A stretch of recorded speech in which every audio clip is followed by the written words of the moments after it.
Oh, hey guys. Today we're going to the moon with my 56 review commentary for a little game called To the Moon. And starting the video in 3, 2, 1. The greatest dollar I have ever spent. Spent $1 on Steam. Which is great. Like, cause I actually have a Steam account full games, and I've played maybe 2 or 3 of them. I'm waiting for a gaming PC, which is happening a lot sooner than I expected. I may be getting help from a friend, and if not, then I'm just going to be purchasing one. And maybe I'll finally get around to playing the successor to this game by the same company.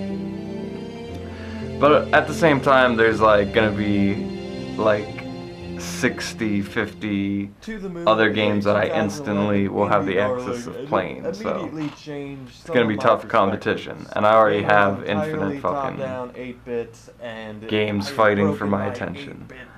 My 8-bit virginity. Yay. Shovel Knight, I'm coming after you next. But seriously, I didn't at all. I didn't know if I could get into a game that was this style, especially. I guess I was really expecting to play Shovel Knight at one point in time. Appeal to it. But you can see this little bar I was adding at the bottom there, which is kind of unnecessary because there's a title on the poster. I've played games without, but it added this little, for example, and before in the past I felt extra bit, this extra sexiness. Personal aspect. I just feel like I didn't do it good enough, and because I didn't do it good enough, like, and it was already unnecessary, like, I just didn't keep at it. Plus, it added a whole other layer, like, because it's like Photoshop. If you ever edited videos, it's just, I'm sure a lot of you have. If you're this deep into YouTube that you found me.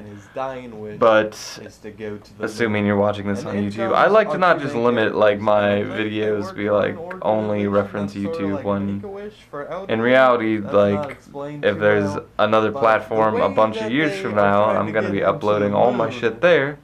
So, you know. They are planning to take him to the moon via but anyway, this was a very amazing game to have been able to experience, because I remember hearing about this on a top 10 video games of 2010 video that I watched in, top 10 games of 2011 that I watched in early 2012, which is 6 years ago now.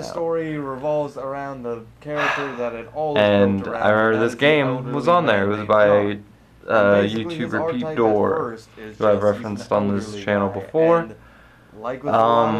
Characters and in real life, I remember just thinking it was a really interesting concept, and I finally got around to playing it like as an adult all those years later. Imagine in 2012 I would have been like 15, and then I came back to it as an adult. Like, it's so that's why I love the conversation wheel that exists around every piece of art.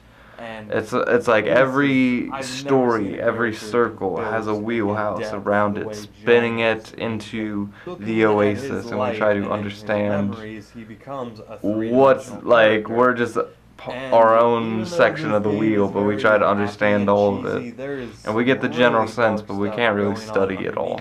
We can't really study the entire fucking wheel for all these things.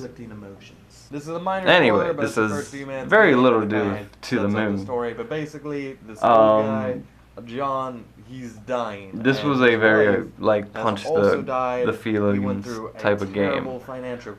Any game that, like, almost makes me cry with the dialogue that is written in a text box and no facial animations to back them up, yeah, I'm going to give my hats off. That John, although he loves her, he's not exactly Which happy I would say in an earlier review that like games like overall in the early 2000s or Again, even it's a before very like sad, that their happy stories kind of story, sucked back and then. I like sad, But it was happy possible stuff. this And game by the time you keep digging uses in his memories like and you reach I his know childhood, it's like when people say, that's "Oh, when we'll really compare their everything 8-bit starts to games become from connected, now to everything the past." Like it's the same interlaces technology. No, it's beautifully. And not. this game didn't hold back on It's the not even emotional close. punches. It But threw at the same everything it time, had, and they were able to write excellently dialogue. crafted. And here's a And even if they couldn't hire of my writers, they emotions could going write through this dialogue. game. You literally Yeah, just pretty good at think first. of what you're writing. 5 so far. Getting a little emotional. You here. look at it, like I know there's I'm a no way hypocrite and I've giving this written game any lots less of than a 6. terribleness. Damn, I can't see anything less than a 7 at this point. So great. It's so great. I love it. This I love joke it is so really much. great. It's so great. And spoiler alert, I'm giving it an 8 out of 10. But if you look at the scores for this game and the general reception, I forgot the 8 is huge pretty tangent low. I This was is a on. What the fuck well-received was I game, just and talking I'm saying about? that in hopes that will convince you to check it out. Not to mention the soundtrack to this damn it. game is great. I think I was talking to someone about 8-bit and how you can check out to download it, and I bought it. the technology is obviously way different, but again, you could write dialogue back then. It didn't. Songs, the entire game like I'm talking maybe a little bit before Final Fantasy VII type games. Like sure, those games PS1 changed the whole game, but even before then, like when they would just write the most random shit, you coulda wrote something. And I'm sure there's a good amount of games out there that did that, and I'm sure there's a lot of them that didn't. Then definitely check it out.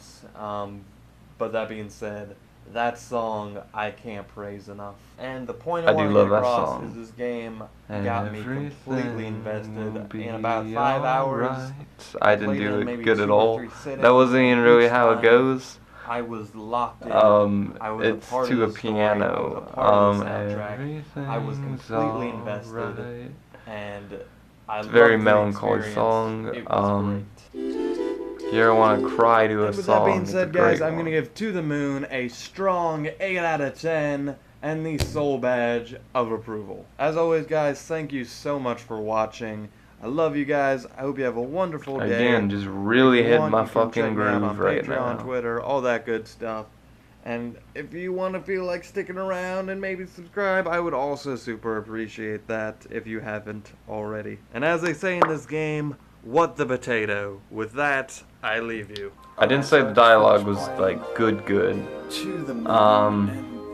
There's my spoiler talk. A game that I think deserves a spoiler talk. I like. I already have a joke. A lot of the content that I was doing for spoiler talks didn't really justify it, but a game that lasts a good amount of hours, good story, hell yeah. And another track from Soul Music. Anyway, I'll see you guys tomorrow with another Good Morning Soul, and until then, thank you for watching, and with that, I leave you.